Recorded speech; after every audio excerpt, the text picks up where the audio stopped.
Stéphanie Marty, vous êtes peintre, thérapeute et guérisseuse aussi dans la région de Lausanne. Dites-nous d'abord qui est Ananda. C'est un pseudo d'artiste? Ananda, c'est un nom que j'ai reçu pendant une initiation dans la voie du sentir, qui est une des voies spirituelles que je suis. Euh, en fait, quand je cherchais un nom pour signer mes toiles, c'était une hyper évidence que Ananda, celle qui cherche la vérité, parce que quand on reçoit un nom spirituel, on a une vertu aussi qui est associée. Et je me disais que dans ce mouvement de la peinture, de chercher à traduire tout ce que je ressens sur un support, c'était comme une quête aussi de vérité. Du coup, ça me paraissait évident de signer Ananda. Et qui vous a donné ce nom? Si c'est pas indiscret. Non, c'est Churla, la femme médecine que je suis depuis une dizaine d'années, qui est Aymara, donc du peuple de Bolivie des Andes, qui a reçu une longue initiation et qui nous enseigne les bains de nettoyage cellulaire. Comment rencontrer les éléments à l'intérieur de soi. Et pendant un de ces stages, on a reçu, certains apprentis, un nom, comme un nom de médecine, un nom qui nous définit à travers une quête, en fait. Expliquez-nous comment vous êtes arrivée à la peinture. C'est une quête aussi que vous avez commencé? Alors en fait, des fois, je ne sais pas si je peins ou si c'est la peinture qui m'a rencontrée. C'est vraiment une espèce de dialectique comme ça. Et j'ai eu une opération du dos conséquente à mes 18 ans. Et là, j'étais quelques jours sous morphine. Et les personnes qui venaient me visiter à l'hôpital, en fait, c'est comme si j'avais un zoom sur leurs yeux. Et j'arrivais à tout voir, comment ils allaient et comment j'allais aussi, à travers leurs yeux. Et une fois rentrée de l'hôpital, j'ai commencé à dessiner au fusain ses yeux. Et après, j'ai jamais rien fait de ça, en fait. Et j'ai mis ça de côté. Et puis après, je gribouillais ou je peignais pour exprimer certaines choses. Puis plus tard, avec la grossesse de mon fils, qui a maintenant 15 ans, j'ai commencé à recommencer ce mouvement de peindre, et c'est devenu de plus en plus fort. Vous créez, je crois, des œuvres guérissantes. Comment agissent-elles? En fait, je dis que c'est des œuvres guérissantes parce qu'en fait, chacune des toiles me dit à quoi c'est relié dans le corps, à quoi c'est relié comme énergie. Et puis après, je peins une œuvre qui, des fois, peut me prendre 3 jours, mais il y a des œuvres qui me prennent des mois, que je traverse des émotions, des visions, des liens avec d'autres vies ou d'autres espaces-temps qui sont pas forcément simples, en fait. C'est très... Enfin voilà, je suis complètement dedans. Et en fait, après, ça devient une thématique spécifique. Et du coup, après, parfois quand je fais des soins et que les personnes après mes soins vont voir une de mes œuvres, je vois très bien pourquoi elles se connectent à telle ou telle œuvre. Elles agissent sur la personne. Donc voilà, c'est pour ça que j'appelle ça des œuvres guérisseuses, parce qu'il y a des messages dedans et des points spécifiques qui fait travailler les personnes qui les regardent, en fait. Vous travaillez, je crois, aussi souvent à travers vos rêves. Mm-hmm. Vous avez des visions, c'est ça? Oui, en fait, le rêve, c'est une grande thématique qu'on peut développer de plein de manières différentes. Pour moi, le rêve au sens large, c'est rêver éveillé, c'est rêver avec des visions, c'est rêver la nuit. Mais on peut rêver le jour. C'est-à-dire qu'on n'est pas une culture qui apprend à rêver. Alors que j'ai beaucoup voyagé, j'ai rencontré beaucoup d'autres cultures où quand on se réveille, de parler de son rêve va être très important parce qu'il y a des messages dedans. Et à un moment de ma vie, je me suis dit, c'est pas possible que je rêve autant et que, entre guillemets, je doive rien en faire. Et après, j'ai commencé à lire plein de livres, rencontrer pas mal de gens qui m'ont formée au rêve. Donc en fait, quand je peins, je suis en train de rêver, en fin de compte. Et dans ce rêve, je peux voyager ou je peux recevoir des visions qui seront plus des flashs physiques et des flashs plus directs, en fait. Vous travaillez en état second, alors? On peut dire ça? Alors, on pourrait parler d'ondes. Hein, quand, par exemple, on fait des voyages avec des tambours, ça change les ondes alpha, ça change les fréquences. Moi, je travaille aussi beaucoup avec des instruments de musique qui ont des fréquences en 432 Hz. Dans la vie normale, on est en 440, ce qui fait que c'est un mental, c'est des ondes très mentales. Puis quand on est en 432, on est beaucoup plus dans une relation au cœur. Donc on est directement avec une autre énergie. Et je pense que cet état second, c'est plutôt que je suis sur une autre onde. Et qu'est-ce qui vous inspire en général?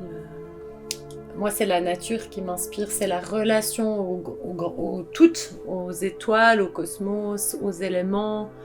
Moi, je crois vraiment que la nature, c'est mon maître, parce que, enfin, si je peux même dire que c'est un maître, j'ai l'impression que toutes les réponses et tout est dans la nature, et c'est pour ça que je suis autant sensible à ce qu'on fait de notre terre, en fait. C'est parce que c'est la source la plus grande de mon cœur et de ma vie et de l'inspiration que j'ai en général. Vous parliez aussi du sentir, donc c'est aussi par là que passe votre inspiration. En fait, le sentir, en fait, il y a beaucoup de chemins spirituels avec aussi même parfois beaucoup de théories. Et moi, ce que j'aime, c'est sentir. Et en fait, je trouve assez triste qu'à l'école, on nous apprenne plein de choses, mais pas à ressentir. Ressentir justement les rêves, ou ressentir des émotions, ou ressentir même des choses hyper négatives qu'on pourrait exorciser ou exprimer d'une autre manière que de devoir faire des choses négatives. Ressentir des choses négatives, ça ne veut pas dire qu'on va les faire. Ça veut dire qu'on les reconnaît. Et puis pour moi, la voie du sentir, c'est simplement reconnaître à l'intérieur de soi. Je crois que vous dites aussi que vous dialoguez avec la peinture. Comment ça se passe? Parce que des fois, justement, par exemple, je peux avoir vu quelque chose. Par exemple, je rêve d'une couleur, allez, on va dire une couleur verte. Et puis, je commence à mettre de la couleur sur ma toile. Et puis, j'ai l'impression que la toile, elle va me répondre. Elle va me dire non, c'est pas tout à fait ce vert. Et puis, je vais essayer entre ce que je ressens, ce que je vois et ce que j'ai envie de poser sur la toile et ce qu'elle pratiquement me répond. Enfin, il y a vraiment un dialogue, quoi. Ouais. Vous allez exposer ici à Carouge, au BCC, une série qui s'appelle Réflexions cosmiques, des tableaux qui portent bien leur nom, je trouve, et qui me font penser un peu aux peintures aborigènes. Oui, je pense qu'elles sont très liées à l'art aborigène. Je suis aussi très connectée dans mes rêves avec le peuple aborigène. Et alors vos peintures, justement, elles présentent un pointillisme, oui. Une sorte de pointillisme, oui. Mais qu'on voit qui est bien relié à l'univers aussi. Oui. En fait, au départ, je me suis amusée en fait, mais déjà depuis que mon fils était petit, on faisait aussi des points. Après, c'est revenu plusieurs fois dans ma vie, cette idée de points. Et en fait, un jour, j'ai commencé à peindre, et puis c'était comme des codes d'ADN, hein. Et puis je m'amusais, je voyais que c'était des formes de codes, et tout d'un coup, j'ai commencé à voir des ciels étoilés. Et là, j'ai dit ouf, waouh, c'est beau, enfin c'est grand, je sais pas trop ce que c'est. Et j'ai commencé à peindre ces points, et c'est devenu très relié à l'univers en général. D'accord, et c'est pour vous comme une vision un peu de l'univers? Moi, j'ai un rêve ou une communication avec le cosmos? Ah ben, c'est vraiment une communication avec le cosmos, et j'ai vraiment l'impression que c'est comme si je reçois des téléchargements en fait de certaines constellations, de certaines planètes, et je reçois des messages. Je vois ça un peu comme ça, je télécharge un programme, je le dépose, et je le comprends 2 ans plus tard. Mais quand je peins la toile, je vais être reliée à des questionnements. Chaque toile me relie à un questionnement hyper profond entre le terrestre et le cosmique, ou le terrestre et la lumière en général.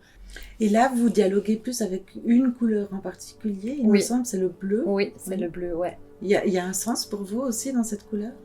Alors, cette couleur, justement, quand je parlais avant du vert, ça c'était pour l'autre série, mais là, c'était ce bleu, il était là tout le temps, tout le temps, tout le temps, tout le temps. Et des fois, c'était des bleus un peu plus clairs, des fois, c'était des bleus un peu plus foncés, mais je devais rester dans le bleu. Et c'est sur la fin de la série que ça a commencé à devenir un peu plus sombre et arriver au noir. Oui. Mais le début, tout était très bleu. Vous avez aussi créé l'association Rêve ta vie, qui soutient des actions de reliance à la Terre. Concrètement, de quoi s'agit-il? Concrètement, c'est parti de chemins de vie de plusieurs personnes où on n'avait pas du tout envie d'entrer dans des discours politiques sur l'état de notre planète. Il y a déjà pléthore. Et on se disait qu'en fait, en étant hyper créatif, on avait envie d'amener une révolution créative. C'est-à-dire que, par exemple, là, il y a eu les événements à la ZAD sur la colline du Mormont, qui est une colline avec un sanctuaire celte, où nous, certaines personnes, on va beaucoup travailler dans cette forêt, parce qu'il y a des énergies très spéciales depuis pas mal d'années. Et on se disait, mais comment on peut soutenir l'élan des zadistes, plus d'ouvrir sur la créativité. Et là, on a créé une expo photo de portraits de militants, on a créé des sons, et donc c'est un petit peu ça, c'est-à-dire de se rallier à des causes qui existent ou qui n'existent pas, dans une visée créative pour ouvrir la réflexion, en fait. Et voilà, c'est vraiment le but de cette association, c'est vraiment de créer une toile, un réseau de personnes qui ont envie de créer, ont envie d'ouvrir, ont envie de changer, mais par la créativité.